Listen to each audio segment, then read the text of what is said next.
The glass tower at 1247 Madison Avenue stood like a monument to success. 43 floors of polished marble, chrome elevators, and the kind of silence that only money could buy. But Margaret Williams had never felt that silence. Not in the 3 years she'd worked there. To her, the building was always humming. The low buzz of fluorescent lights after midnight, the echo of her cartwheels on empty hallways, the distant wail of sirens from streets below, reminding her that the real world, her world, was still out there, waiting. Margaret was 42 years old, though the mirror had started lying to her lately, adding years she didn't deserve. Her hands were rough, her back ached from bending, and her uniform, a gray polo shirt with Summit Cleaning Services, stitched in faded letters, hung loose on her thin frame. She'd lost weight, not by choice. Groceries had become a luxury she calculated by the ounce. Every night she clocked in at 9 p.m. sharp. Her supervisor, a man who never remembered her name, handed her the same checklist. Floors 38 through 43, executive suites, the untouchable zone where decisions worth millions were made over whiskey that cost more than her monthly rent. Margaret didn't complain. Complaining was a privilege she couldn't afford. Tonight, the October wind sliced through her jacket as she stepped off the subway at 8:47 p.m. She walked fast, head down, past the coffee shops that smelled like heaven and the boutiques with mannequins wearing clothes she'd never touch. The doorman at 1247 Madison, a young guy named Carlos who sometimes smiled at her, nodded as she slipped through the service entrance. "Cold one tonight, Ms. Williams," Carlos said.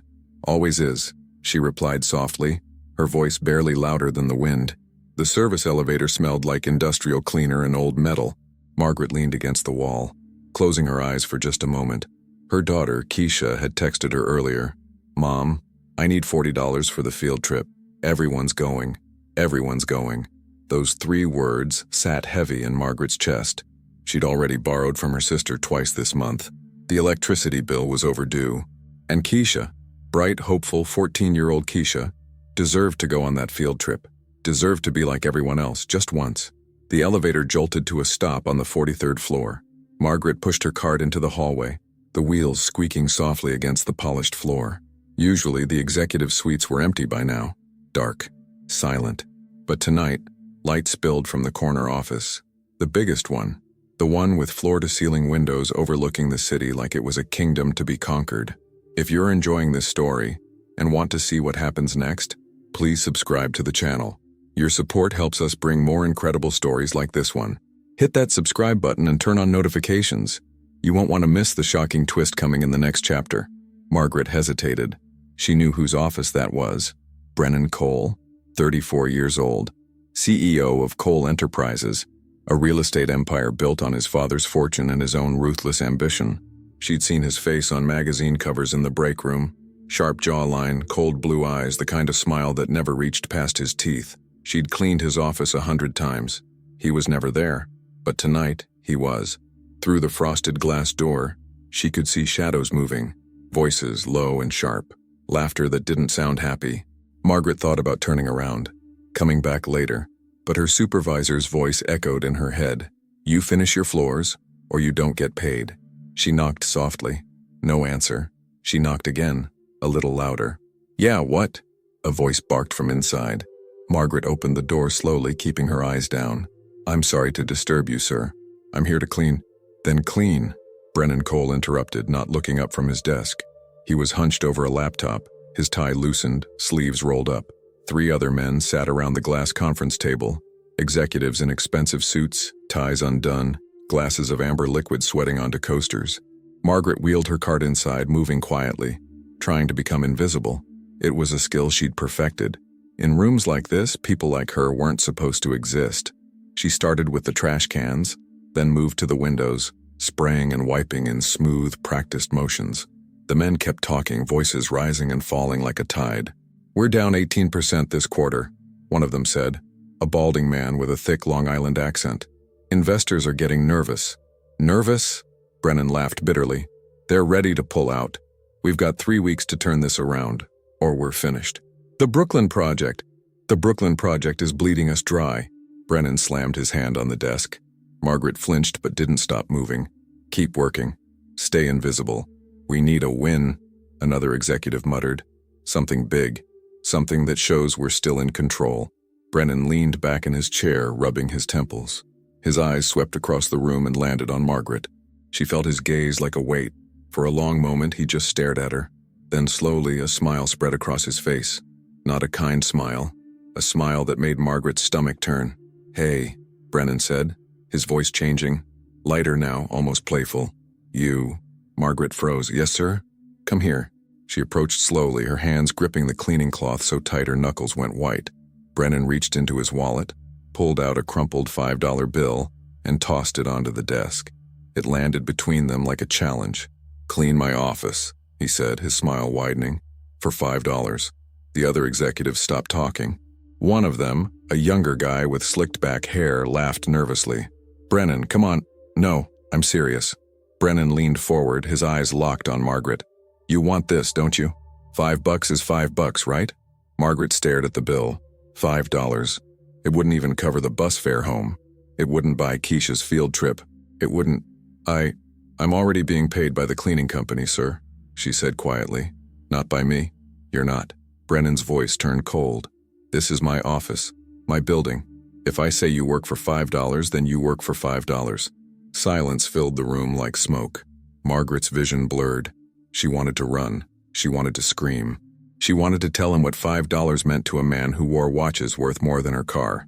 But she didn't, because she needed this job, and men like Brennan Cole knew that. Slowly, Margaret bent down and picked up the crumpled bill. Her hands were shaking.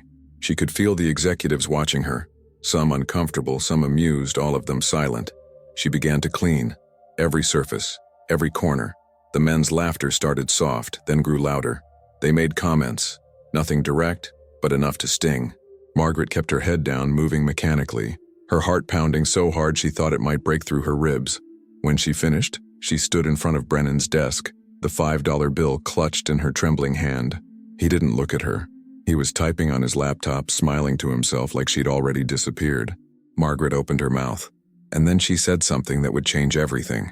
Margaret's voice came out barely above a whisper, but in that silent room, it might as well have been a gunshot. "My daughter," she said, her eyes still fixed on the $5 bill in her shaking hand, "asked me today if we were poor." Brennan's fingers stopped moving on the keyboard. The executives shifted in their seats. Margaret's throat tightened, but she kept going. She's 14. She wanted to know why she's the only kid in her class who can't afford the field trip, why her shoes have holes, why we eat rice and beans 6 nights a week. A single tear rolled down her cheek. She didn't wipe it away. "I told her we're not poor. We're just temporary broke. I told her things would get better." Margaret finally looked up, meeting Brennan's eyes. "But this $5, sir? This wouldn't even buy her lunch tomorrow, and you threw it at me like I was nothing." The silence that followed was suffocating. The executive with slicked back hair looked down at his drink. The balding man shifted uncomfortably. Even Brennan, who'd built his reputation on never backing down, sat frozen in his chair. Margaret carefully placed the $5 bill back on his desk. Her hand was steady now. "I don't need your $5, Mr. Cole," she said softly. "I need my dignity, and that you can't buy." She turned and walked toward her cart, her legs somehow holding her up despite feeling like they might give out at any second. Behind her, she heard nothing. No laughter, no voices, just the terrible heavy weight of silence. Margaret pushed her cart into the hallway and closed the door behind her. Only then did she let herself lean against the wall, her whole body trembling. She pressed her hand over her mouth to stop the sob that wanted to escape. What did I just do? She'd broken the first rule of survival. Never talk back. Never make yourself visible. Never remind them that you're human. Margaret grabbed her cart and moved quickly to the next office, her mind racing. She needed this job. Keisha needed new shoes. The rent was due in 8 days. She couldn't afford to lose this. "Ms. Williams." Margaret spun around. Carlos, the doorman, was walking toward her, his face tight with concern. "Carlos, I'm working." "I know, but Mr. Cole just called down. He wants to see you. Now." Margaret's heart dropped into her stomach. What?" "In his office. Right now." Carlos lowered his voice. "Look, I don't know what happened up there, but whatever it was, just apologize, okay? These guys, they don't forget." Margaret stood frozen in the hallway, the fluorescent lights buzzing overhead like angry wasps. Her mind cycled through options, none of them good. She could refuse. She could run. She could... Keisha needs those shoes. "Okay," she whispered. "I'll go." The elevator ride back to the 43rd floor felt like descending into cold water. Margaret watched the numbers climb, 39, 40, 41, each one pulling her closer to whatever waited at the top. When the doors opened, Brennan Cole was standing in the hallway, alone. The executives were gone. The lights in his office were dimmed. He'd put his suit jacket back on, his tie straightened, his face was unreadable. "Ms. Williams," he said, his voice different now, quieter. "Would you come with me, please?" Margaret stepped out of the elevator, her cart forgotten behind her. "Mr. Cole, I apologize if I was disrespectful. I shouldn't have. Please." He held up a hand. "Just come with me." He walked toward his office, and after a moment's hesitation, Margaret followed. Her survival instincts screamed at her to run, but her feet kept moving forward. Inside, the office looked different. The $5 bill was gone. On the conference table sat a bottle of water and a box of tissues. Brennan gestured to a chair. "Sit, please." Margaret remained standing. "Sir, if this is about what I said—" "It is." Brennan leaned against his desk, crossing his arms. He looked tired suddenly, older. "What you said was—" He paused, searching for words. "True." Margaret blinked. "I don't understand." "I threw money at you like you were nothing." His jaw tightened. "You weren't the first person I've humiliated. Probably won't be the last. That's how I was raised. That's how I learned to run a business, show dominance, never show weakness." He looked at her directly. "But you stood there, crying, and you still had more dignity than everyone in this room combined." Margaret didn't know what to say. This wasn't how these conversations went. People like Brennan Cole didn't apologize. They fired. They destroyed. "I want to know your name," Brennan said. "Your real name, not just the cleaning lady." "Margaret," she said quietly. "Margaret Williams." "Margaret." He tested the name. "How long have you worked here?" 3 years. "And I've never asked your name, never even looked at you." He shook his head. "My father built this company from nothing. He was a carpenter's son from Queens. Worked 3 jobs to put himself through college. He used to tell me, 'Never forget where you came from, Brennan. Never forget the people who keep the lights on while you're sleeping.'" Brennan walked to the window, staring out at the city lights. "He died 4 years ago. Heart attack. Right there at that desk. And you know what I've done since then? Become everything he warned me not to be." Margaret felt something shift in the room. This wasn't a performance. This was real. "I can't give you back your dignity, Margaret," Brennan continued. "That was never mine to take. But I can." He turned to face her. "I can do better." He walked to his desk, opened a drawer, and pulled out a checkbook. Margaret's chest tightened. "Please don't offer me money," she said quickly. "That's not why I know." Brennan set the checkbook down without opening it. "You're right. Money doesn't fix this." He paused. "But it can help with your daughter's field trip." Margaret's breath caught. "How did you mentioned it. The lunch, the shoes." Brennan's expression softened. "I have a daughter too. She's 7, lives with her mother in Connecticut. I see her twice a month if I'm lucky." His voice cracked slightly. "She asked me last week why I'm always angry. She's 7 years old, and she thinks her father is angry all the time." He pulled out his wallet, but this time, instead of crumpled bills, he removed a photograph. A little girl with blonde curls and Brennan's blue eyes smiling at the camera. "Her name is Emma," he said. "She loves science, wants to be an astronaut, and I'm so busy building this empire that I'm missing her childhood." Margaret felt her anger softening, replaced by something more complicated. Empathy, understanding, the recognition that pain doesn't discriminate based on bank accounts. "What happened tonight," Brennan said, putting the photo away, "was inexcusable, and I'm sorry, truly." He met her eyes. "But I'm also grateful, because you reminded me of something I'd forgotten." "What's that?" Margaret asked. "That being powerful doesn't mean being cruel." He smiled, but it was sad. "My father knew that, I forgot." Margaret stood there processing everything. Part of her wanted to stay angry, wanted to hold on to the humiliation like armor, but another part, the part that was tired of carrying so much weight alone, wanted to believe that people could change. "I accept your apology," she said finally. "But Mr. Cole, one apology doesn't erase 3 years of being invisible." "I know." Brennan nodded. "Which is why I want to propose something." "Propose what?" "A conversation. Tomorrow. During actual business hours, you, me, and HR." He held up his hand before she could protest. "Not to fire you. To listen. I want to know what it's like to work in this building. The real story. Not the sanitized version my executives feed me. Margaret's mind raced. This could be a trap. A way to document complaints and eliminate her quietly. But looking at Brennan's face, really looking at it, she saw something she hadn't expected. Genuine remorse. "Why?" she asked. "Why do you suddenly care?" Brennan was quiet for a long moment. When he finally spoke, his voice was raw. "Because in 3 hours Emma's going to wake up. She's going to eat breakfast, go to school, come home, do homework. And at the end of the day, when her mother asks what she wants to be when she grows up, she might say anything but my dad." His eyes glistened. "And I'll have earned that."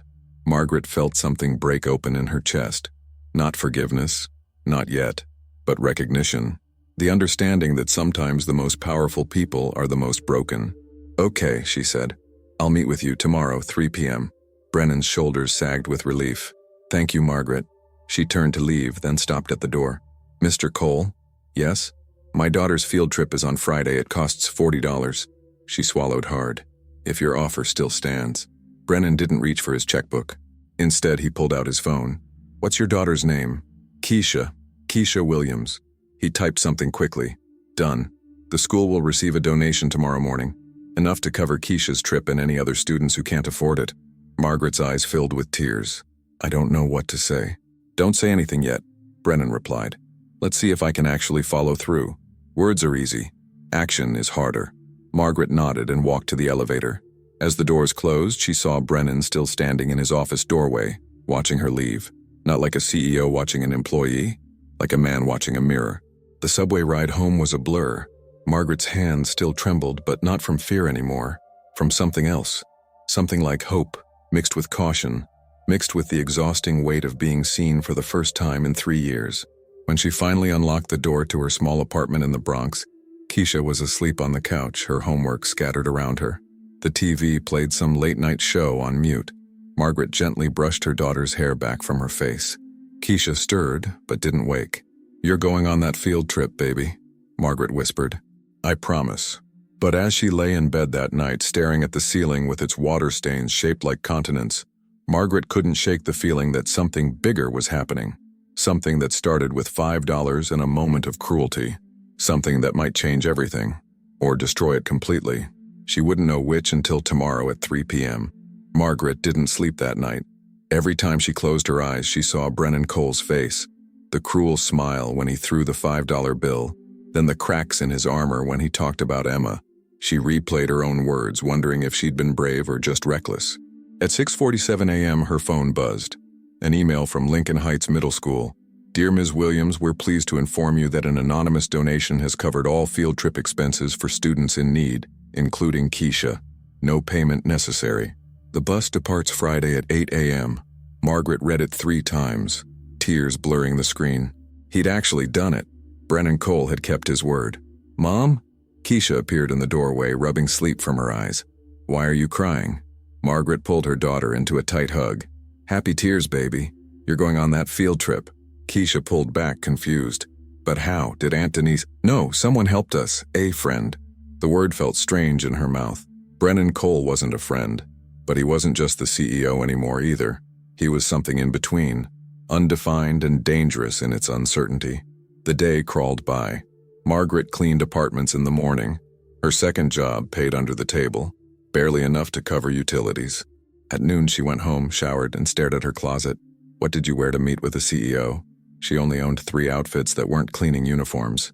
She chose black pants and a cream sweater. Simple, clean, the nicest things she owned. In the mirror, she looked tired but presentable, professional even. "You belong in that building just as much as anyone else," she told her reflection. She almost believed it. At 2:43 p.m., Margaret stood outside 1247 Madison Avenue. The building looked different in daylight, less intimidating somehow, more ordinary. Business people rushed past her, coffee cups in hand, talking on phones, living lives that moved at a speed she'd never known. Carlos was at the front desk. When he saw her, his eyebrows shot up. "Ms. Williams? Through the main entrance?" "I have a meeting," she said quietly. "With Mr. Cole." Carlos's expression shifted from surprise to concern. "Listen, whatever happened last night, it's okay, Carlos, really." He didn't look convinced, but he gestured toward the main elevators. 43rd floor. "Good luck." The lobby elevator was nothing like the service one. Marble floors, soft lighting, a gentle chime at each level. A woman in a designer suit glanced at Margaret, taking in her Payless shoes and department store sweater, then looked away. Margaret felt the familiar weight of invisibility settling back over her shoulders. No, she thought, not today. The elevator doors opened on the 43rd floor. A receptionist, young blonde, immaculately dressed, looked up from her computer. "Can I help you?" "I have a 3 o'clock with Mr. Cole." Margaret Williams. The receptionist's perfectly shaped eyebrows rose slightly. She clicked her mouse, scanned her screen, then her professional smile returned. "Yes, Ms. Williams. He's expecting you. Conference room B, down the hall, last door on the right." Margaret followed the directions, her heart hammering. Through glass walls she could see executives in meetings, pointing at screens, nodding seriously. This was the world that happened while she cleaned up after it. Conference room B had a massive wooden table that could seat 20 people. Only 3 were waiting for her. Brennan Cole sat at the head of the table, now in a crisp navy suit, looking every inch the CEO. Next to him was a black woman in her 50s, wearing glasses and a kind smile. The third person made Margaret's stomach drop. Richard Howell, the balding executive from last night, the one who'd watched her humiliation with barely concealed amusement. "Margaret," Brennan stood, gesturing to a chair across from him. "Thank you for coming. This is Patricia Hayes, our head of human resources. And you remember Richard from last night?" Richard's expression was unreadable. He nodded curtly. "Ms. Williams." Margaret sat slowly, feeling trapped. This wasn't what she'd expected. She thought it would be just her and Brennan, maybe Patricia to keep things professional. But Richard's presence changed everything. "Before we begin," Patricia said warmly, "I want you to know this is an informal conversation. Nothing you say will negatively impact your employment. We're here to listen." "Sure," Margaret thought. "That's what they always say right before they fire you." Brennan must have sensed her tension. "Margaret, I asked Richard to join us because he was there last night. He witnessed what happened, and he needs to hear this too." Richard shifted in his seat but said nothing. "So," Brennan continued, folding his hands on the table, "tell us what it's like to work here. The truth, not what you think we want to hear." Margaret looked at all 3 of them. Patricia with her encouraging smile, Richard with his skeptical eyes, Brennan with something that looked almost like desperation. She thought about staying silent, playing it safe, but then she remembered Keisha asking if they were poor, remembered the $5 bill, remembered 3 years of being invisible. "You want the truth?" Margaret's voice came out stronger than she expected. "Fine, here's the truth. I've worked in this building for 3 years. I've cleaned every office on floors 38 through 43. I know which executives stay late, which ones have drinking problems, which ones are having affairs. I've read documents left on desks, heard conference calls on speakerphone, seen emails open on screens." Patricia's pen stopped moving. Richard sat up straighter. "I know more about this company than you realize," Margaret continued, "and I've watched it waste money in ways that would make you sick. Did you know the executives on floor 40 order catered lunches every single day? $75 a person. Most of it gets thrown away. I've pulled full meals out of the trash, salmon, steak, gourmet sandwiches, perfectly good food that could feed families just sitting in garbage bags." Brennan's jaw tightened, but he didn't interrupt. "The cleaning supplies budget? Inflated by 30% because your purchasing manager has a deal with the vendor. I see the invoices. I know what that stuff actually costs." Margaret's voice grew more confident with each word. "Your IT department runs Bitcoin mining operations on company computers after hours. Your VP of operations takes 2-hour lunches at Morton's and charges it to client entertainment even though he's eating alone." Richard's face had gone red. "That's quite an accusation." "It's not an accusation," Margaret shot back. "It's what I see. Every single night." Silence filled the conference room like smoke. Patricia cleared her throat. "Ms. Williams, if you have evidence of..." "Evidence?" Margaret laughed bitterly. "I'm the evidence. I'm the woman who picks up your trash, who empties your recycling, who sees everything you think doesn't matter because you've convinced yourselves I don't exist." Brennan leaned forward. "Why didn't you ever report any of this?" Margaret stared at him. "To who?" "HR. The same HR that fired 2 janitors last year for asking about overtime pay? The same HR that makes us sign forms saying we won't talk to employees during business hours?" She looked at Patricia. "No offense, ma'am, but your department isn't exactly known for protecting people like me." Patricia's kind expression faltered. She looked down at her notepad. "Besides," Margaret continued, "who would believe me? I'm just the cleaning lady. Your CEOs and VPs and directors. My word against yours? I'd be out the door before lunch. Richard couldn't stay quiet anymore. This is ridiculous. Brennan, why are we even? Because she's right. Brennan's voice cut through the room like a blade. Everything she just said, the waste, the corruption, the invisible workers we treat like furniture. He looked at Richard. When was the last time you said good morning to anyone on the cleaning crew? Richard's mouth opened, then closed. That's what I thought. Brennan turned back to Margaret. What else? What else have you seen? Margaret hesitated. This was the moment. She could stop here, having made her point. Or she could go deeper, risk everything. She thought about Keisha's field trip, about Brennan keeping his word, about Emma, 7 years old, thinking her father was always angry. The Brooklyn Project, Margaret said quietly. The temperature in the room dropped 10 degrees. Richard went pale. Brennan, I really don't think. Let her talk, Brennan said, his eyes never leaving Margaret's face. Margaret took a deep breath.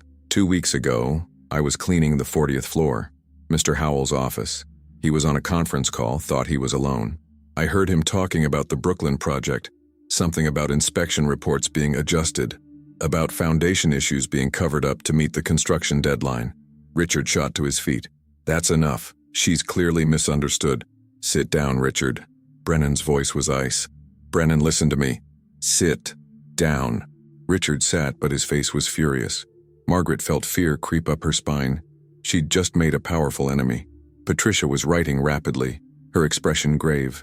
Brennan's hands were clenched so tight his knuckles had gone white. Margaret, this conference call. Did you hear anything else? Dates, names, specific details? I didn't stay to listen, Margaret admitted. I was scared of getting caught, but I remember he said something about, if the city finds out before we complete unit sales, we're finished. And he laughed, like it was all a game. Richard stood up again, but this time his voice was controlled. Dangerous. This is slander. I could sue her for defamation. I could have her arrested for what? Brennan stood now too, facing Richard across the table. For doing her job? For being in a place she had every right to be? She's lying. Is she? Brennan pulled out his phone, tapped the screen a few times, then set it on the table. Because our building security system records elevator access, timestamps, every floor, every entry. He looked at Richard. And I'm guessing if I check the logs for 2 weeks ago, I'll find Margaret was exactly where she said she was, exactly when she said she was there. Richard's confident facade cracked. Brennan, you have to understand. What I understand, Brennan said slowly, is that we have a building in Brooklyn with potential structural issues that could collapse and kill people. What I understand is that my VP of operations apparently knows about this and decided profit was more important than human lives. It's not that simple. It's exactly that simple. Brennan turned to Patricia. I want a full audit of the Brooklyn Project. Everything. Inspection reports, communications, expenditures. And I want it started today. Patricia nodded, already typing notes into her tablet. Brennan, you're making a mistake, Richard said, his voice desperate now. The investors can sue me if they want, but I'm not sending families into unsafe housing. Brennan looked at Margaret. Thank you for telling me this. I know it wasn't easy. Margaret's hands were shaking. She'd just destroyed a man's career, maybe saved lives. Possibly both. Richard grabbed his jacket and headed for the door, then stopped and turned back to Margaret. His eyes were cold, calculating. You have no idea what you've just done, he said quietly. No idea at all. The door slammed behind him. Patricia excused herself a moment later, promising to start the audit immediately. And then it was just Margaret and Brennan, alone in the conference room, the afternoon sun casting long shadows across the table. Are you okay? Brennan asked. Margaret let out a shaky breath. I just ended a man's career. No, you potentially saved lives. Brennan sat down heavily. If what you heard is true, and I believe it is, then Richard was committing fraud. Criminal negligence. People could have died because of his decisions. But he's right about one thing, Margaret said. I have no proof. It's my word against his. Your word is enough for me to investigate, and if we find evidence. Brennan trailed off, his expression dark. Let me worry about Richard. The question is, are you safe? He knows where you work, knows your schedule. Margaret hadn't thought about that. Fear bloomed fresh in her chest. I need this job. I can't. You're not going anywhere, Brennan said firmly. But we're making some changes. Effective immediately, you're being transferred to day shift. You'll work in facilities management, reporting directly to Patricia. Same pay to start, but with benefits, and a clear path to advancement. Margaret stared at him. What? You clearly have observations and insights that could help this company run better. I'd be an idiot not to utilize that. Brennan smiled slightly. Also, I'm not letting you work night shifts alone anymore. Not with Richard feeling threatened. Mr. Cole, I can't accept. Brennan. Call me Brennan. He stood up, extending his hand. And you can accept it. You earned it. You've been earning it for 3 years. I was just too blind to notice. Margaret looked at his outstretched hand. 24 hours ago, this man had thrown $5 at her like she was trash. Now he was offering her a future. She stood and shook his hand. Thank you, Brennan. Thank you, Margaret, for having the courage to speak up when it mattered most. As Margaret left the building that evening, through the main lobby, not the service entrance, she felt lighter than she had in years. But underneath the hope was a current of fear. Richard Howell's parting words echoed in her mind. You have no idea what you've just done. She had a feeling she was about to find out. And whatever was coming next, it would test everything she thought she knew about justice, power, and the price of telling the truth. Margaret's first day as a facilities management coordinator started at 8 a.m. on a Wednesday morning. She stood outside 1247 Madison Avenue at 7:53, watching the stream of professionals flow through the main entrance like water finding its path. For 3 years, she'd watched this ritual from the shadows. Now she was supposed to be part of it. Her phone buzzed. A text from Keisha. Mom, everyone at school is talking about the mystery donor who paid for the field trips. They're calling him a hero. Love you. Margaret smiled, slipping the phone back into her purse. A new one she'd bought at Target the night before, along with 2 blazers and 3 pairs of dress pants. The total had made her stomach turn, but Brennan had arranged a $1,000 advance on her new salary. Consider it back pay, he'd said. At 7:58, she walked through the main entrance. Carlos saw her and grinned. Look at you, Ms. Williams. Moving up in the world. Still the same person, Carlos. Maybe. But now everyone else will know it too. The main elevator felt different knowing she belonged there. A man in an Armani suit nodded at her politely. A woman on her phone moved aside to make room. Small gestures. Basic human courtesy. But to Margaret, they felt revolutionary. Patricia Hayes was waiting for her on the 41st floor, the facilities management department. Unlike the executive suites above, this floor hummed with activity. Maintenance workers, cleaning supervisors, supply coordinators, people who kept the building running while the executives took the credit. Margaret? Patricia approached with genuine warmth. Ready for your first day? As ready as I'll ever be. Patricia led her through the department, introducing her to the team. Some faces Margaret recognized from the night crew. Their expressions ranged from surprise to suspicion to cautious optimism. You'll be working directly with me for now, Patricia explained as they entered a small office. Margaret's office, with her name already on a nameplate. Your role is to observe operations, identify inefficiencies, and report directly to me and Mr. Cole. Think of yourself as our internal auditor for facilities operations. Margaret ran her fingers over the nameplate. Patricia, can I ask you something? Of course. Why are you helping me? Yesterday in that conference room you could have shut me down, defended Richard, protected the company, but you didn't. Patricia was quiet for a moment, then gestured for Margaret to sit. She closed the office door. 23 years ago, Patricia began. I was a secretary on the 15th floor. I made minimum wage, had a 1-year-old daughter, and was trying to leave an abusive husband. She sat across from Margaret. One day my boss, a senior VP, made a pass at me. When I rejected him, he started making my life hell.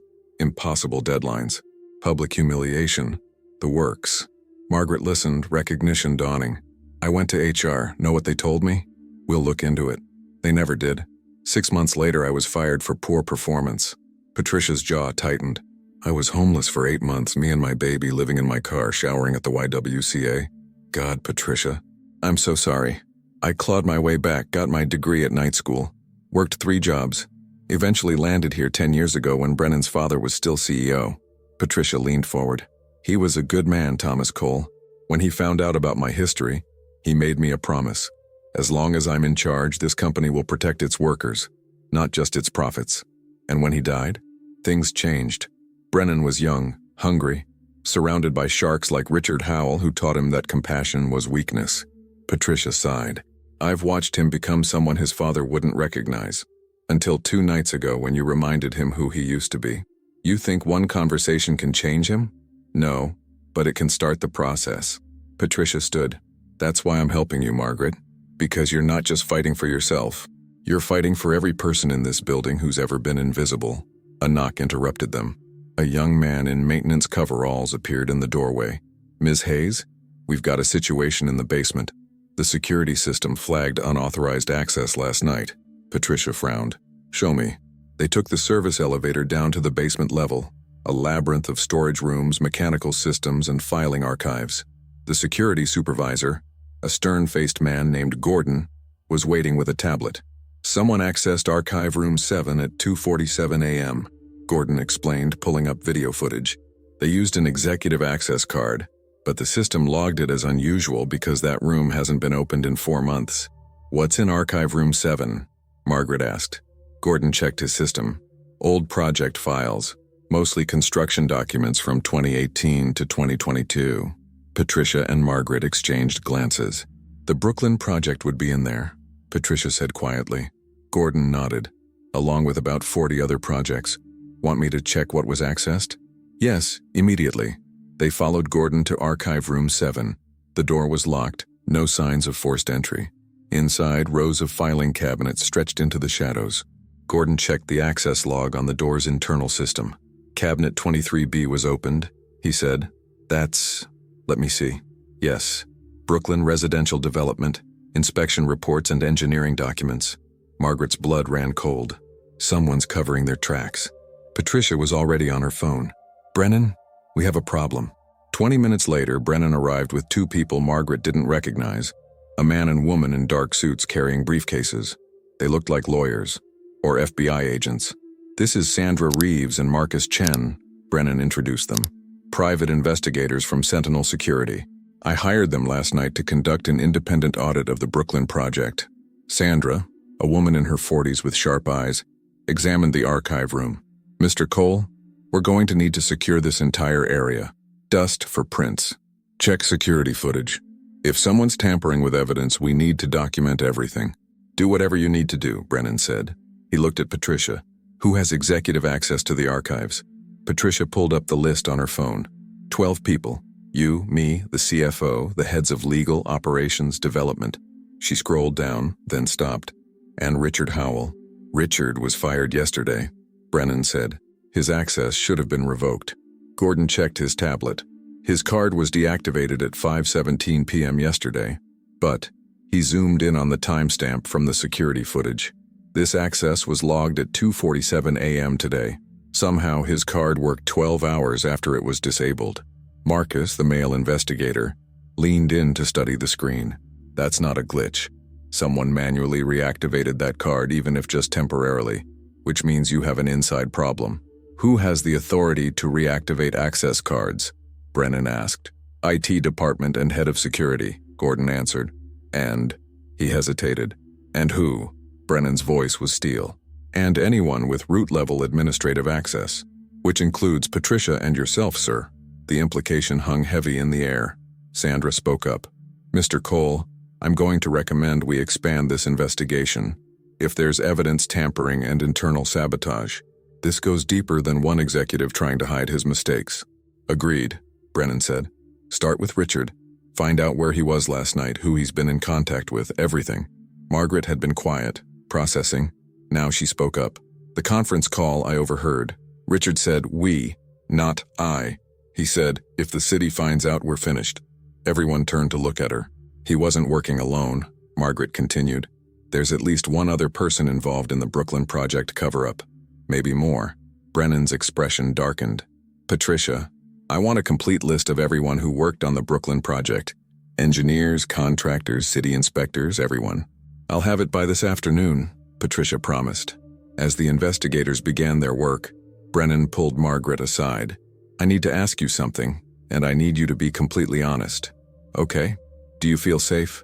Working here, going home at night, all of it? Because if Richard is desperate enough to break into the archives, he might be desperate enough to what? Come after me? Margaret tried to sound braver than she felt. I'm not important enough for that. You're the only witness to his confession, Brennan said quietly. That makes you very important. and very vulnerable. Margaret hadn't thought about it that way. What are you suggesting? I want to arrange security for you. A driver to take you home at night. Maybe even a... No. Margaret's voice was firm. I'm not hiding. I'm not letting him make me afraid. Margaret, I've spent 3 years being invisible, Brennan. I'm done with that. If Richard wants to come after me, let him come. I'll face him. Brennan studied her face, then nodded slowly. Okay, but you're keeping your phone on you at all times, and you're checking in with me twice a day. Non-negotiable. Deal. Margaret's phone buzzed. A text from an unknown number. You should have kept your mouth shut. Her hand trembled as she showed it to Brennan. His jaw clenched. That's it. Sandra? Marcus? I need you to trace this number. Now. The investigators took Margaret's phone, uploading the data to their systems. Sandra's expression grew grim as she worked. It's a burner phone. Purchased yesterday afternoon at a convenience store in Queens. Paid cash. No camera footage. So we can't prove it's Richard, Brennan said. Not directly, but Marcus pulled up a map on his tablet.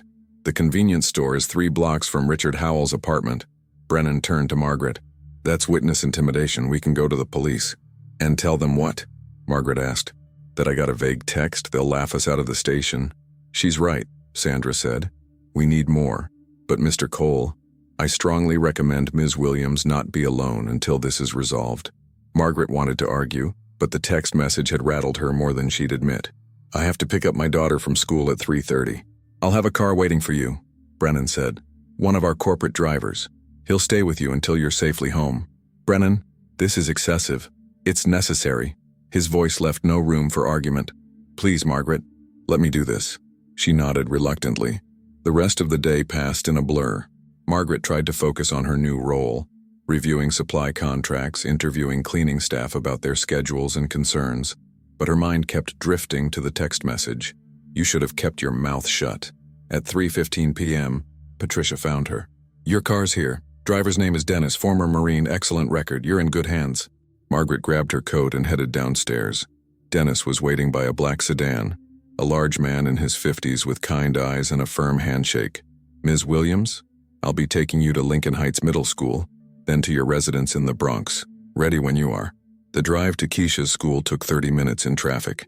Margaret sat in the back seat, watching the city roll past, feeling disconnected from her own life. Yesterday she was a cleaning lady. Today she had a private driver and investigators protecting her. How had everything changed so fast?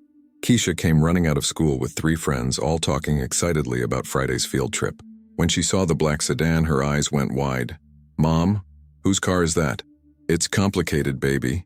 I'll explain at home. The girls whispered and giggled as Keisha got in the car. Margaret could already imagine the questions that would follow. At their apartment building, Dennis insisted on walking them up to the 3rd floor. He checked the locks, inspected the fire escape, gave Margaret his card. Any problems, anything at all, you call me. I'll be parked outside until midnight. You don't have to... Mr. Cole's orders, ma'am. And honestly, after what Ms. Reeves told me about your situation, I want to be here. After he left, Keisha exploded with questions. Mom, what is going on? Why do you have a driver, and why did that man check all our locks? Margaret sat her daughter down and told her a version of the truth, that she'd gotten a new job at the building, that it was important work, that some people weren't happy about it. She left out the threats, the corruption, the danger.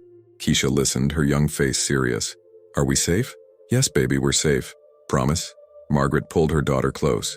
I promise. But as she said it, her phone buzzed again. Another text from the unknown number. This time, it was a photo of Keisha walking out of school. Today, with her friends. Margaret's blood turned to ice. The message below the photo read, Beautiful daughter you have. It would be a shame if something happened to her. Margaret's hands shook so badly she nearly dropped the phone. She ran to the window, looking for Dennis's car. It was still there, engine running. Dennis watching the building. She called Brennan. He answered on the first ring. He's threatening my daughter, Margaret said, her voice breaking. He sent me a photo of Keisha from today. He's watching us. I'm on my way, Brennan said immediately. Lock your doors. Don't open them for anyone but Dennis or the police. I'm calling the NYPD right now. Brennan, I can't do this. I can't put Keisha in danger. You didn't do this, Margaret. Richard did, and he's not going to get away with it. His voice was furious. I swear to you, I will not let anything happen to your daughter. Margaret ended the call and pulled Keisha into her arms, holding her so tight she could feel her daughter's heartbeat. "Mom, you're scaring me," Keisha whispered. "I know, baby, I know, but everything's going to be okay." Outside, the October wind howled against the windows. Somewhere in the city, Richard Howell was watching, planning, waiting, and Margaret realized that telling the truth had put a target on the back of the person she loved most in the world. She looked at Keisha's frightened face and made a decision. This ended now. Whatever it took, however dangerous it became, she would not let Richard Howell hurt her daughter, even if that meant going after him herself. The NYPD arrived at Margaret's apartment 20 minutes later. 2 detectives, a woman named Torres and a man named Richardson, took statements, photographed the threatening texts, and assured Margaret they were taking this seriously. But their eyes told a different story. They'd seen hundreds of cases like this. Digital threats were hard to prosecute. Without concrete evidence linking Richard to the burner phone, their hands were tied. "We can increase patrols in your neighborhood," Detective Torres said, handing Margaret her card, "and document everything. But Ms. Williams, if you're willing to testify about what you heard, we might be able to build a stronger case for witness intimidation." "She's willing," Brennan said from the doorway. He'd arrived just after the police, looking like he'd run the entire way from his office. His tie was loose, his hair disheveled. "Whatever she needs, lawyers, protection, resources, I'll provide it." After the detectives left, Brennan sat across from Margaret at her small kitchen table, while Keisha did homework in her bedroom with the door locked. Dennis was stationed in the hallway outside the apartment. "I'm pulling you off this," Brennan said quietly. "Effective immediately. I'll pay your salary, but you're staying home until Richard is arrested." "No." "Margaret," I said no. Margaret's voice was steady despite the fear coursing through her veins. "If I hide, he wins. If I back down, every person who's ever been bullied by someone more powerful learns that speaking up isn't worth it. This isn't about making a statement, this is about keeping you and Keisha safe. It's about both." Margaret leaned forward. "Brennan, I've been poor my entire life. I've been invisible. I've been told 1,000 different ways that I don't matter. And for the first time, I matter enough that someone's scared of me." Her eyes blazed. "I'm not giving that up." Brennan stared at her, something like admiration crossing his face. "You're either the bravest person I've ever met or the most stubborn. Can I be both?" He laughed, despite the tension. "All right, but we do this smart. Sandra and Marcus are digging into Richard's finances, phone records, everything. They'll find the connection." "What if they don't find it in time?" Margaret asked. "What if he does something before?" Her phone buzzed. Both of them flinched. Another text from the unknown number. "Meet me. Tomorrow. Noon. Riverside Park. 72nd Street entrance. Come alone or your daughter pays the price." Margaret's hand trembled as she showed Brennan the screen. "That's it," Brennan said, already dialing. "That's explicit threat. The police can—" "Wait." Margaret grabbed his wrist. "What if we use this?" "Use what?" "Margaret, he's threatening Keisha." "Exactly. Which means he's desperate. People make mistakes when they're desperate." Her mind was racing now, pieces clicking together. "What if I go? What if I meet him but we record everything, get him to confess?" "Absolutely not. That's insane." "Is it? He wants to scare me into silence. But if we record him making threats, admitting to the Brooklyn cover-up." Margaret stood up, pacing. "That's evidence. Real evidence the police can use." Brennan shook his head. "It's too dangerous. If something goes wrong, if I don't go, he'll just escalate. Today it's threats. Tomorrow it could be." She couldn't finish the sentence. Couldn't say out loud what might happen to Keisha. Brennan was quiet for a long moment, his jaw working. Finally he said, "If we do this, and I mean if, we do it with backup, undercover security, recording devices, the works, and at the first sign of danger, we pull you out. Okay? I'm serious, Margaret. The second I think you're in real danger, I trust you." And surprisingly, she meant it. Somewhere between the $5 bill and tonight, Brennan Cole had become someone she could trust with her life. He made several phone calls. By midnight, the plan was set. Sandra and Marcus would position surveillance teams around Riverside Park. Margaret would wear a wire. Dennis would be nearby, ready to intervene. Detectives Torres and Richardson reluctantly agreed to coordinate with Brennan's security team. "This is highly irregular," Torres said over speakerphone. "We'd prefer to handle this ourselves." "With respect, Detective, you've already told us there's not much you can do without evidence," Brennan replied. "We're getting you that evidence." After Torres hung up, Brennan stayed until 2 a.m. going over the plan repeatedly. What Margaret should say, what she shouldn't say, how to get Richard talking without putting herself in more danger. Remember, Sandra instructed via video call, her face serious on Brennan's laptop screen, your goal is to get him to admit 3 things. 1, that he covered up the Brooklyn inspection reports. 2, that he's been threatening you.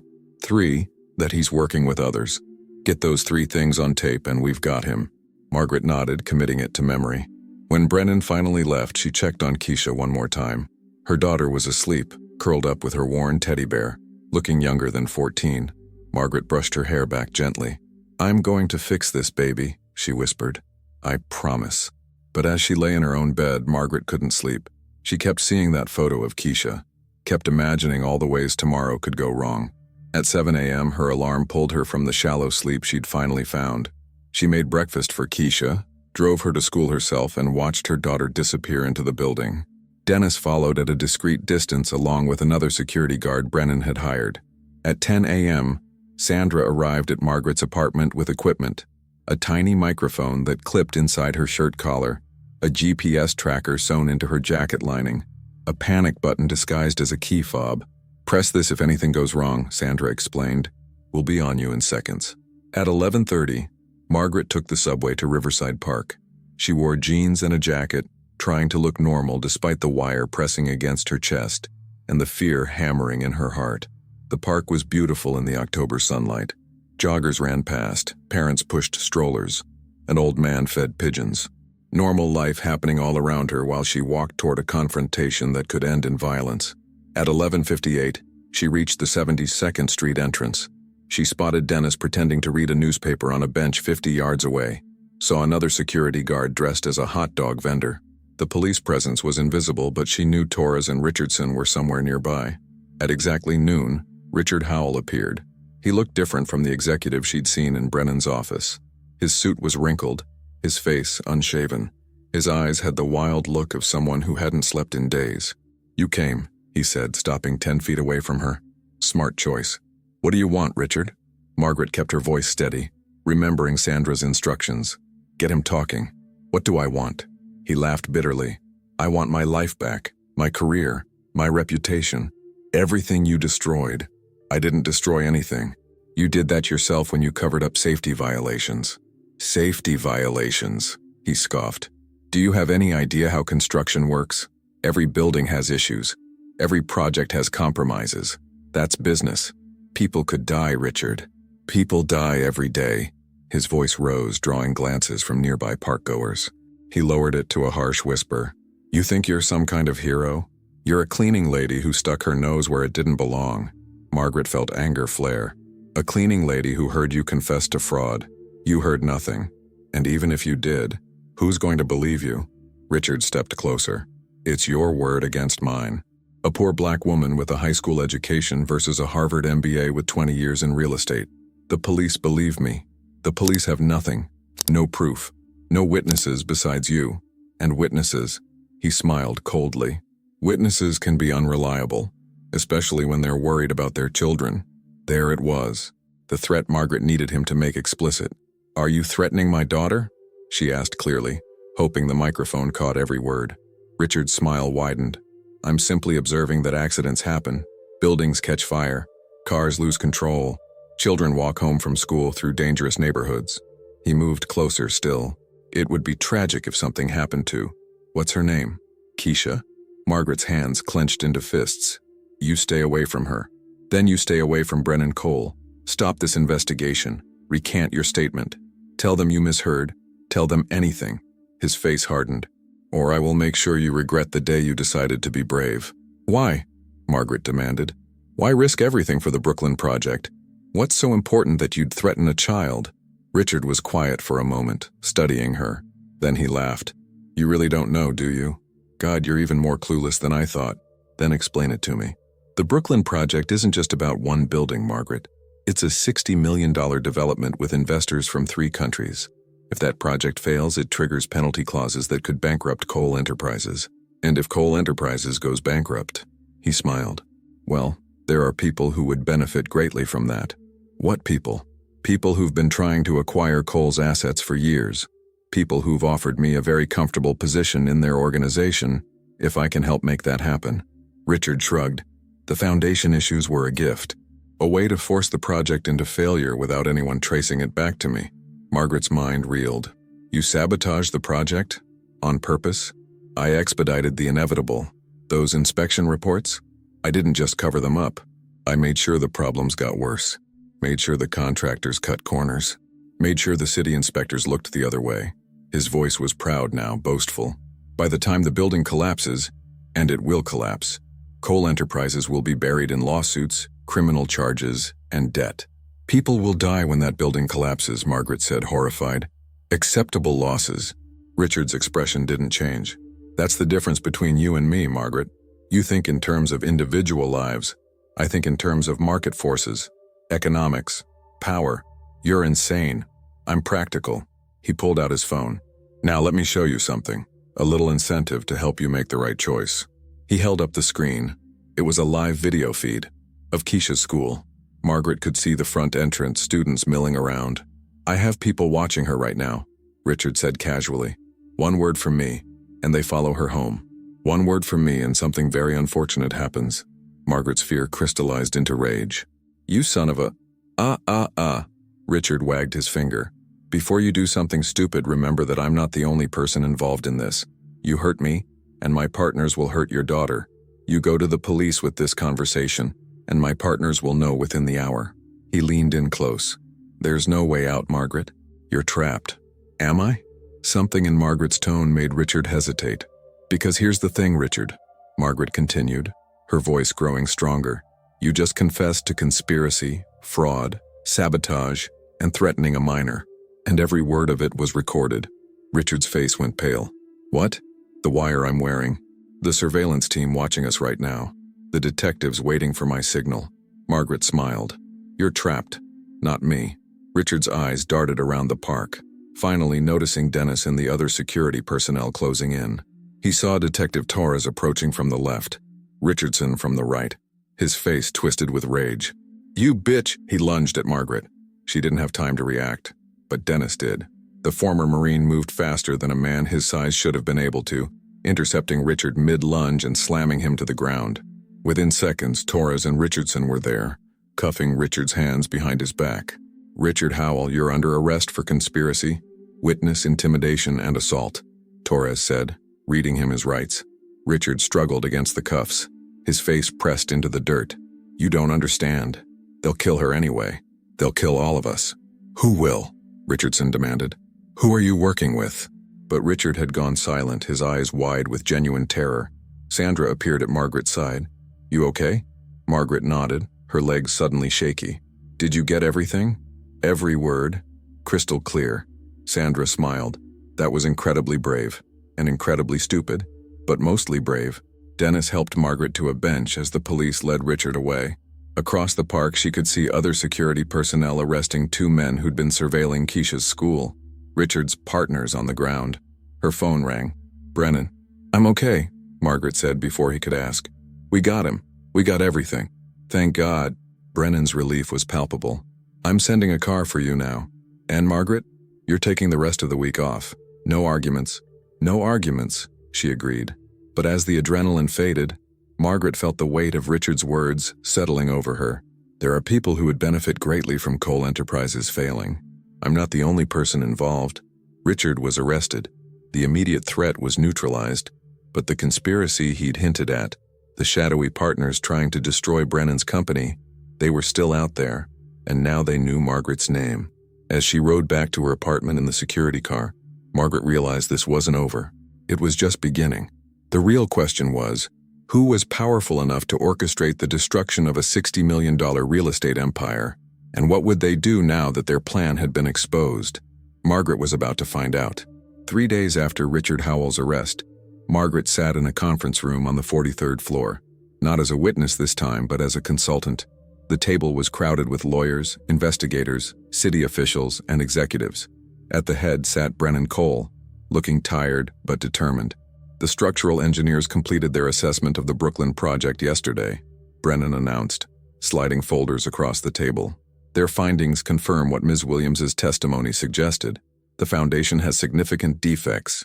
Remediation will cost approximately $12 million and delay occupancy by 18 months. A city building inspector, a gray-haired woman named Chen, nodded gravely. Mr. Cole, I have to say, your cooperation in this investigation has been remarkable. Most developers try to hide problems. You've been completely transparent. My father built this company on integrity, Brennan replied. I lost sight of that for a while. Ms. Williams helped me remember. Margaret felt dozens of eyes turned toward her. She'd spent 3 years being invisible in rooms like this. Now she was the reason they were all here. Sandra Reeves, the private investigator, stood up with her tablet. We've made significant progress in identifying Richard Howell's co-conspirators. Following the money trail led us to a shell corporation called Apex Development Partners. She pulled up a presentation on the screen. Apex has been quietly acquiring distressed real estate assets across Manhattan for the past 3 years. Their strategy is simple. Identify struggling developments, help them fail, then purchase the properties at bankruptcy prices. Corporate vultures, muttered Cole's CFO, a sharp-eyed woman named Janet Pierce. Precisely, Sandra continued. Richard Howell was their inside man at Cole Enterprises. His job was to sabotage the Brooklyn project, trigger the penalty clauses, and push the company toward insolvency. Apex would then buy Cole's entire portfolio for pennies on the dollar. Brennan's jaw tightened. Who owns Apex? That's where it gets interesting. Sandra clicked to the next slide. The shell company has multiple layers, but we traced it back to its primary investor. The name on the screen made Brennan go pale. Malcolm Sterling. Sterling Capital Group. Malcolm Sterling, Brennan said slowly. He was my father's original business partner. They had a falling out 20 years ago. A falling out that ended with your father buying him out of the company, Sandra added. According to our research, Sterling has been trying to destroy Cole Enterprises ever since. This was his most sophisticated attempt yet. Margaret watched Brennan process this information. The betrayal wasn't just business anymore, it was personal. Legacy. Family. Where is Sterling now? Brennan asked. Detective Torres, who'd been invited to the meeting, spoke up. FBI raided his offices this morning. He's being charged with conspiracy to commit fraud, bribery of public officials, and racketeering. Richard Howell is cooperating, giving us names, dates, everything. How many others were involved? Janet Pierce asked. At least 6 employees across Cole Enterprises, Torres replied, including 2 city inspectors and a senior contractor. We're still unraveling the full network. The room fell silent as the scope of the conspiracy settled over everyone. Margaret raised her hand tentatively. All eyes turned to her. Yes, Margaret? Brennan prompted gently. What happens to the families who were supposed to move into those Brooklyn apartments? The ones who already signed leases? Brennan smiled. A real smile this time. That's exactly the right question to ask. Janet? The CFO opened her own folder. We're offering every affected family several options. Full refund of deposits plus moving expenses, priority placement in our other properties at reduced rates, or they can wait for the building to be properly completed with 6 months of free rent as compensation. That's going to cost us millions, one of the lawyers objected. Good, Brennan said firmly. It should cost us. We failed these families. We're making it right. Margaret felt something warm bloom in her chest. This was what accountability looked like. The meeting continued for another hour, discussing legal strategies, timeline for repairs, and communication plans. When it finally ended, Brennan asked Margaret to stay behind. How are you holding up? He asked once they were alone. Honestly, I'm exhausted, terrified, and somehow proud? Margaret laughed. Is that weird? Not at all. You took on a multi-million-dollar conspiracy and won. Brennan sat down across from her. Margaret, I want to offer you something. A permanent position as Director of Facilities Operations and Compliance. It's a senior management role, salary of $95,000 annually, full benefits, and direct reporting to me. Margaret's breath caught. $95,000? You've earned it. You know this building better than anyone. You see things others miss. And most importantly, you have the courage to speak up when something's wrong. Brennan leaned forward. I need people like you. This company needs people like you. I don't have a college degree. I don't have management experience. You have 3 years of intimate knowledge of every system in this building. You have the respect of the entire facilities team, and you just brought down a corporate conspiracy. Brennan smiled. I'd say you're qualified. Margaret thought about it, about Keisha's college fund, about never worrying about rent again, about having a title that meant something. But mostly she thought about being visible, being valued, being heard. "I accept," she said. They shook hands, and this time it felt like a partnership between equals. Over the next 2 weeks, Margaret's life transformed in ways she'd never imagined. She moved into a proper office on the 41st floor. She hired 2 assistants to help manage the facilities team. She implemented new policies for employee treatment and operational transparency, and every morning, she walked through the main entrance of 1247 Madison Avenue with her head held high. Keisha's field trip to the Museum of Natural History was a massive success. The girl came home bubbling with excitement about dinosaurs and space exhibits. She didn't know about the threats, the arrest, or how close they'd come to disaster. Margaret intended to keep it that way. On a Friday afternoon, 3 weeks after Richard's arrest, Margaret was reviewing supply contracts when Patricia knocked on her door. "There's someone here to see you," Patricia said with an odd smile. "Conference room B." Curious, Margaret followed her down the hall. When she opened the conference room door, she found 20 people waiting, the entire night cleaning crew she used to work with. "Surprise!" they shouted. Carlos stepped forward, grinning. "Ms. Williams and should I say Director Williams, we wanted to thank you. What you did, standing up to those executives, it changed things for all of us." "We got raises," another cleaner, Rosa, said with tears in her eyes. "First raises in 4 years. And new equipment. And actual break rooms. Mr. Cole said it was your recommendation," Carlos continued. "So we took up a collection and got you this." He handed her a card signed by every member of the cleaning staff, and a small plant in a pot painted with the words, "You helped us grow. Now we'll help you." Margaret couldn't speak. She just hugged each person, tears streaming down her face, overwhelmed by the reminder that her courage had rippled outward in ways she'd never anticipated. That evening, Brennan asked her to join him for one final meeting. Not in a conference room this time, but on the rooftop of 1247 Madison Avenue, a space she'd never even known existed. The view was breathtaking. Manhattan spread out below them like a constellation of possibility. "I come up here when I need perspective," Brennan explained, leaning against the railing. "My father brought me here the day he handed over the company. He said, 'Every light down there represents a person, a family, a dream. Never forget that our decisions affect all of them.'" "He sounds like he was a good man," Margaret said. "He was. I just wish I'd appreciated it sooner." Brennan turned to face her. "Margaret, I need to tell you something.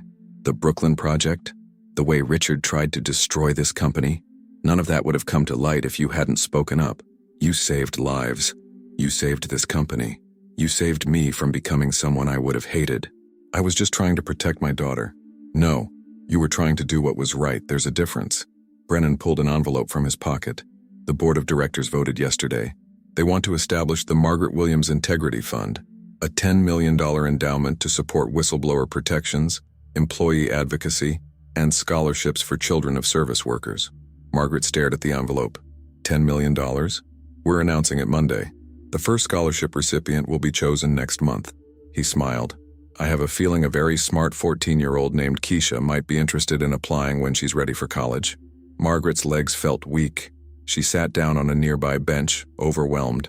"I don't know what to say. Say you'll keep fighting. Keep speaking up. Keep reminding people like me that power comes with responsibility." Brennan sat beside her. "My father built an empire. I almost destroyed it through arrogance and cruelty. You're helping me rebuild it the right way." They sat in comfortable silence, watching the city lights flicker to life as the sun set behind the Hudson River. "Can I ask you something?" Margaret said finally. "Anything.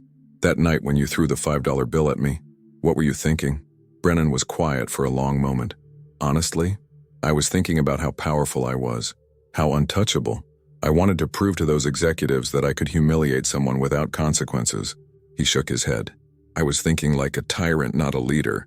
And now I think about Emma, about the kind of father I want to be, the kind of man my father tried to raise." He looked at Margaret. "I think about you, standing there with tears in your eyes, still holding on to your dignity when I'd tried to take it away. That image haunts me, in the best possible way." "Good," Margaret said. "It should." They both laughed, and it felt like healing. 6 months later, Margaret stood in front of 127 service workers at the first ever Cole Enterprises staff recognition ceremony. She wore a navy blue suit that actually fit, her hair styled professionally, speaking into a microphone without trembling. "For 3 years I cleaned these offices believing I was invisible," she told the crowd. I believed that my work didn't matter, that my voice didn't count, that people like me should just stay quiet and be grateful for whatever we got. In the front row, Keisha sat beside Patricia Hayes, both watching with proud smiles. Brennan stood at the side of the stage, his expression attentive. But I learned something important, Margaret continued. Everyone in this room matters. Every janitor, every security guard, every maintenance worker, every person who keeps this building running while others take the credit. You matter. Your dignity matters. Your voice matters. She held up a framed photo. This is me on my first night working here. I look scared, exhausted, small. I want you to remember this photo. Because next to it, she held up a second photo, taken just last week. Margaret in her office, confident, smiling, powerful, is who I became when I decided to use my voice, when I decided that my dignity was worth more than my fear. The room erupted in applause. So here's what I want to say to every person in this room. Speak up. When you see something wrong, say something. When you're treated poorly, report it. When you feel invisible, remind them you're there. Margaret's voice grew stronger. Because the person you think has all the power, they're only powerful if we stay silent. She looked directly at Brennan and to the leaders in this room. Listen, really listen. The people who clean your offices, who guard your buildings, who make your coffee, they see everything. They know everything. And they have wisdom you desperately need if you're willing to hear it. More applause. Some people were crying. The Margaret Williams Integrity Fund isn't just about money, she concluded. It's about creating a company, a world, where speaking truth to power doesn't cost you everything, where standing up for what's right is rewarded, not punished, where every person, regardless of their job title or bank account, is treated with dignity. She stepped back from the microphone as the entire room rose to their feet, applauding. Keisha was crying. Patricia was crying. Even Brennan had to wipe his eyes. After the ceremony, as people mingled and celebrated, Brennan approached Margaret with a small box. "One more thing," he said, opening it to reveal a key. "Your father's old office, the one he used before he died. I've had it renovated for you. It's yours now." Margaret took the key with trembling hands. "Brennan, I can't." "You can, and you will, because that office belongs to someone who understands what this company should be, someone who has the courage to hold us accountable." He smiled. Someone who changed everything by refusing to accept $5 for her dignity. That night, Margaret lay in bed in her new apartment, a 2-bedroom in a safer neighborhood made possible by her new salary, and reflected on everything that had changed. 6 months ago, she was a single mother scraping by, invisible to everyone around her, believing she had no power to change anything. Now she was a director at a major corporation, with a daughter whose college was fully funded, working to transform how an entire company treated its most vulnerable employees. And it all started because she refused to accept being treated as less than human. Her phone buzzed. A text from Brennan. "Emma asked about you today. Wanted to know if the brave lady who stopped the bad man would come to her birthday party next month. She's hoping you'll say yes. So am I." Margaret smiled and typed back, "Tell Emma I'd be honored." She set the phone down and looked at Keisha sleeping peacefully in the next room, safe and secure, with a future full of possibility. Margaret Williams had learned something profound over the past 6 months. You don't need money to have power. You don't need a title to have worth. You don't need permission to have dignity. All you need is the courage to stand up and say, "I matter." And when you do that, when you really truly claim your worth, you don't just change your own life, you change the world. The building at 1247 Madison Avenue still stood 43 floors tall, glass and steel reaching toward the sky. But now on every floor in every office, every single person who worked there knew one fundamental truth. Everyone matters. Every voice counts. Every person deserves dignity. And it was a cleaning lady, invisible for 3 years, who taught them that. Margaret closed her eyes, finally at peace, knowing that when Keisha grew up and asked what her mother did for a living, she wouldn't just say, "I worked in an office." She'd say, "I changed the rules for everyone who came after me." And that was worth more than all the money in the world. 2 years later, the auditorium at Columbia University was packed with over 300 people. Students, faculty, business leaders, and journalists filled every seat, waiting for the evening's keynote speaker. Backstage, Margaret adjusted her blazer one more time. Her hands weren't shaking anymore. She'd given dozens of speeches over the past 2 years, but tonight felt different. Tonight, Keisha was in the audience. "You ready?" Patricia Hayes appeared beside her, smiling. She'd retired from Cole Enterprises 6 months ago, but remained Margaret's closest friend and mentor. "As ready as I'll ever be," Margaret replied. "Remember what I told you. Speak from the heart. That's where your power lives." The introduction began. Margaret listened as the dean listed her accomplishments. Director of Social Impact at Cole Enterprises, board member of 3 nonprofit organizations, recipient of the National Whistleblower Award, author of the best-selling memoir $5 in Dignity. But the part that made her smile was the last line. Mother to Keisha Williams, who's currently a freshman here at Columbia, studying social justice. The applause was thunderous as Margaret walked onto the stage. She looked out at the sea of faces and found Keisha immediately, front row, eyes shining with pride. Next to her sat Brennan Cole with 7-year-old Emma on his lap, both waving enthusiastically. "2 years ago," Margaret began, her voice steady and clear, "I was offered $5 to clean an office. Tonight I'm standing in one of the most prestigious universities in the world, speaking about dignity, justice, and the power of finding your voice." She paused, letting the contrast sink in. "But here's what I want you to understand. The change didn't happen because I was special. It happened because I was desperate, because I'd reached a point where my daughter's dignity mattered more than my fear, and that desperation became courage." Margaret walked to the edge of the stage, making eye contact with students throughout the audience. "Some of you will graduate and take jobs where you have power over others. You'll be managers, executives, leaders. When that happens, I want you to remember something. The person cleaning your office at night, listen to them. The security guard at your building, learn their name. The person serving your coffee, see them." She returned to the podium, her voice growing more passionate. "Because here's the truth they don't teach in business school. Real power isn't about how much money you make or how many people report to you. Real power is about how you treat people who can't do anything for you. Real power is about lifting others up, not standing on their backs to reach higher." The audience was completely silent, hanging on every word. After my story went public, I received thousands of messages from workers across the country. Janitors, waitresses, delivery drivers, home health aides, people who'd been invisible their entire lives, finally feeling seen. They shared their stories of abuse, exploitation, and humiliation, but they also shared their stories of courage. Margaret's voice caught slightly. "There's a single mother in Detroit who reported safety violations at her factory after reading my story. She was fired, but then hired by a competitor who valued her integrity. There's a hotel housekeeper in Miami who organized her co-workers to demand better wages. They won. There's a night shift security guard in Seattle who exposed corruption in his company's management. He's now their director of ethics." She smiled through tears. "My $5 moment sparked something. A movement of people deciding their dignity isn't negotiable, that their voices matter, that they deserve respect, not because of their job title, but because they're human beings." Margaret looked directly at Keisha. "My daughter once asked me if we were poor, and I told her we were temporarily broke, but the truth is we were never poor. Because poverty isn't about money, it's about being made to feel worthless. And the moment I stood up for my dignity, the moment I refused to accept being treated as less than human, we stopped being poor."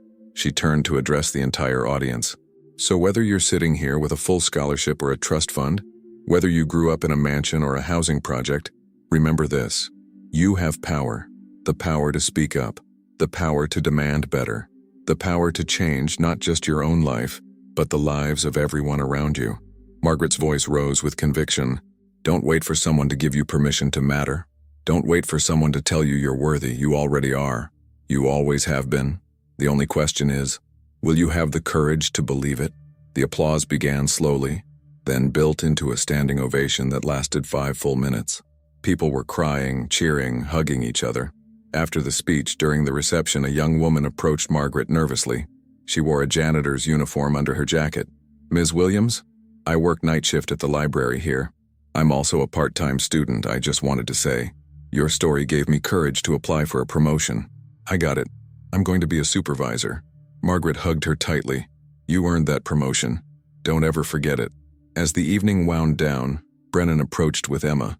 The little girl had grown so much, her blonde curls now cut into a bob, her eyes bright with intelligence. "Miss Margaret." Emma threw her arms around Margaret's waist. "That was the best speech ever. When I grow up, I want to be brave like you." Margaret knelt down to Emma's level. "Sweet girl, you're already brave. You know how I know? Because your father told me you stood up to a bully at school last week. That took courage. Emma beamed. Brennan extended his hand to Margaret, then pulled her into a hug instead. Thank you, he whispered, for everything, for saving my company, for saving me, for showing Emma what real strength looks like. We saved each other, Margaret replied. That's how it works. Later, walking across campus with Keisha under the autumn stars, Margaret felt a profound sense of peace. Mom, Keisha said quietly, are you happy? Margaret thought about it, about the journey from invisibility to impact, about the $5 bill that changed everything, about the thousands of lives touched by one moment of courage. Yeah, baby, she said, pulling her daughter close. I really am.